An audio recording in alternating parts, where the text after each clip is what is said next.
pessoal! Vocês já estudaram que o planeta Terra é composto por cerca de 70% de água e que a água pode estar nos estados sólido, nas geleiras, por exemplo, no estado líquido, como nos rios, mares e oceanos, e também no estado gasoso, como no ar, por exemplo. Você já viu também que a água, ela pode mudar o seu estado físico quando ela é esquentada ou resfriada.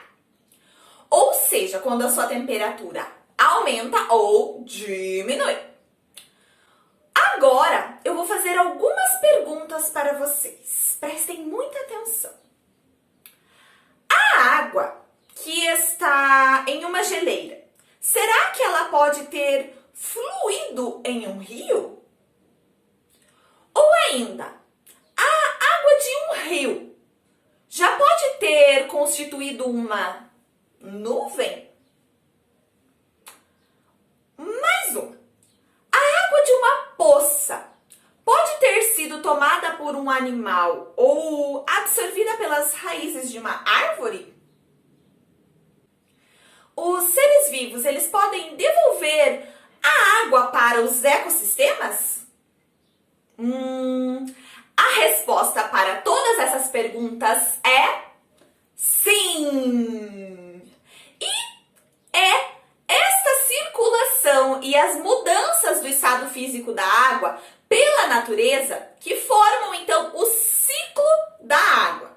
E é sobre isso que nós estudaremos hoje. Fiquem atentos e vamos lá! Vou apresentar a vocês algumas etapas do ciclo da água que podem ocorrer simultaneamente em nosso dia a dia, ou seja, elas ocorrem ao mesmo tempo.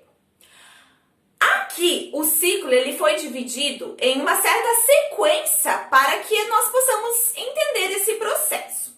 Então, observe. Número 1. A radiação solar, ela oferece energia que move todo o ciclo da água. Quando a água líquida é aquecida pelo sol, ela evapora e sobe para a atmosfera. Observe. Agora, no número 2, observem que o vapor d'água se mistura ao ar e parte da água no estado gasoso atinge as camadas mais frias da atmosfera e se condensa. E são essas gotas que formam, então, as nuvens. Certo? Número 3. As gotas de água, elas se acumulam nas nuvens até que se precipitam, ou seja, caem, em forma de chuva, ou seja, em seu estado líquido. A precipitação também pode ocorrer em forma de neve ou granizo, que é no seu estado sólido, quando ocorre uma circulação de ar mais frio dentro da nuvem, certo? 4. A água da chuva, ela pode ser absorvida pelo solo ao cair diretamente sobre rios, lagos e mares. Quando ela é absorvida pelo solo, pode ser aproveitada pelos seres vivos ou compor o lençol subterrâneo, que é um acúmulo de água no subsolo. Número 5. As plantas, elas absorvem a água pelas raízes e a libera, principalmente pela transpiração. Algumas delas podem acumular água em seus caules e frutos também e transferi-las para os seres vivos, ou os outros demais seres da cadeia alimentar. Então, esta água que foi absorvida pelas raízes pode, então, se acumular nos caules, acontece de se acumular nos caules e ser também acumulada nas frutas, por exemplo, de uma árvore. Nós, ao ingerirmos, também estamos ingerindo essa água que foi absorvida pela planta. 6. Os animais, eles liberam água para o ambiente, tanto pela transpiração, ou seja, pelo suor, quanto pela respiração, pela urina e também pelas fezes. Bom, resumindo então todo este ciclo. Por que ele é chamado de ciclo? Porque a água está em constante movimento, como nós vimos, e a água que estava em um local passa para o outro no meio de todo este ciclo que acontece na água, certo? Então, todo este processo depende da luz solar, que garante que a água evapore, dando então início ao ciclo. O vapor de água sobe para as camadas mais altas da atmosfera e condensa-se, formando as nuvens, que são então pequenas gotinhas de água no estado líquido. Quando essas nuvens ficam carregadas, ocorre a precipitação, ou seja, a chuva, que pode ocorrer na forma líquida ou nas formas de granizo e de neve. A água da chuva, então, retorna para a terra, podendo seguir diferentes caminhos, como voltar para lagos e rios ou infiltrar-se no solo. Agora, pegue o seu celular ou o celular do papai, da mamãe, de alguém que está aí perto de você. Aponte para este QR Code que está aparecendo aqui na tela. Vocês poderão assistir a uma animação bem legal sobre o ciclo da água. Vale a pena, pessoal!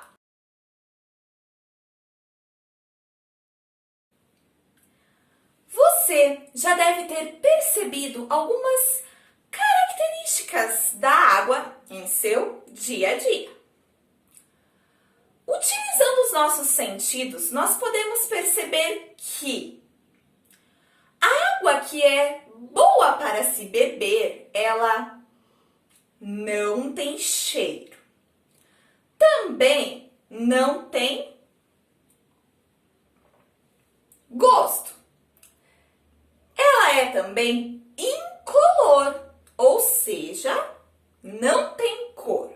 Outra de suas características e que faz com que a água seja essencial para os seres vivos e o ambiente é o fato de ser um ótimo solvente. Ou seja, a água tem a capacidade de dissolver várias substâncias. Por exemplo, se eu colocar uma colher de sal na água e mexer por um determinado tempo, observem o que acontece.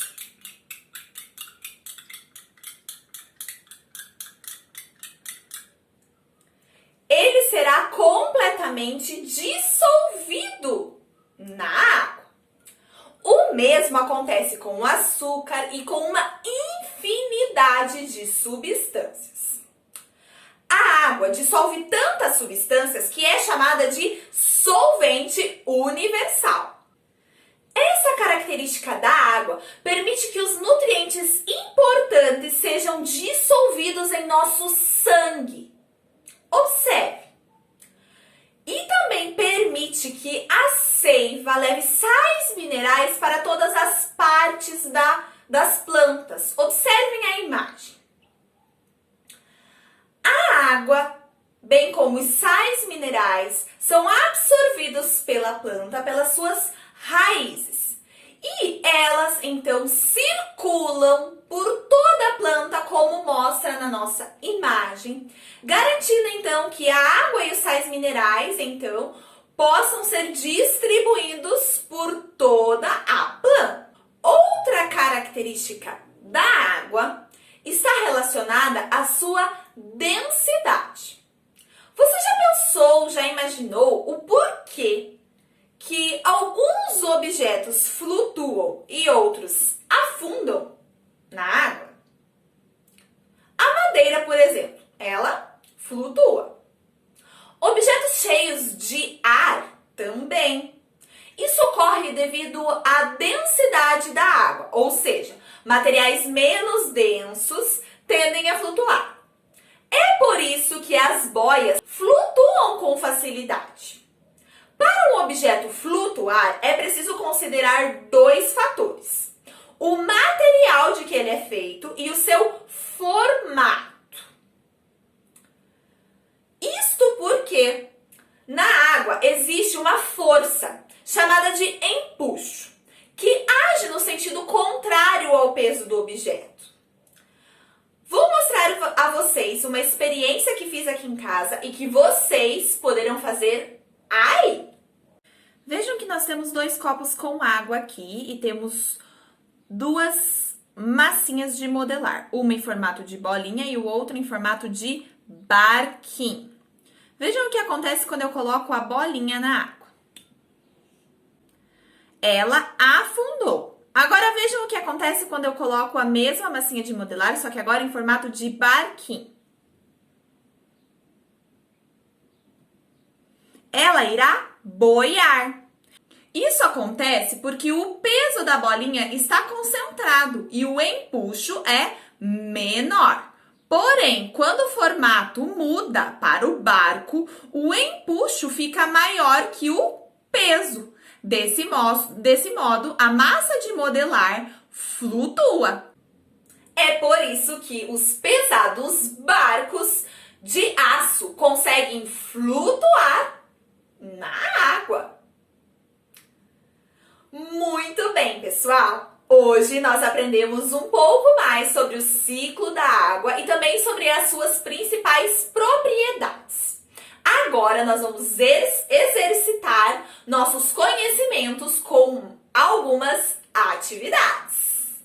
Lápis e papel na mão e vamos lá! Lembrando que essas atividades estão disponíveis também na descrição deste vídeo. Realizem todas elas com muito capricho. Espero que tenham gostado. Até o próximo vídeo, pessoal! Tchau, tchau!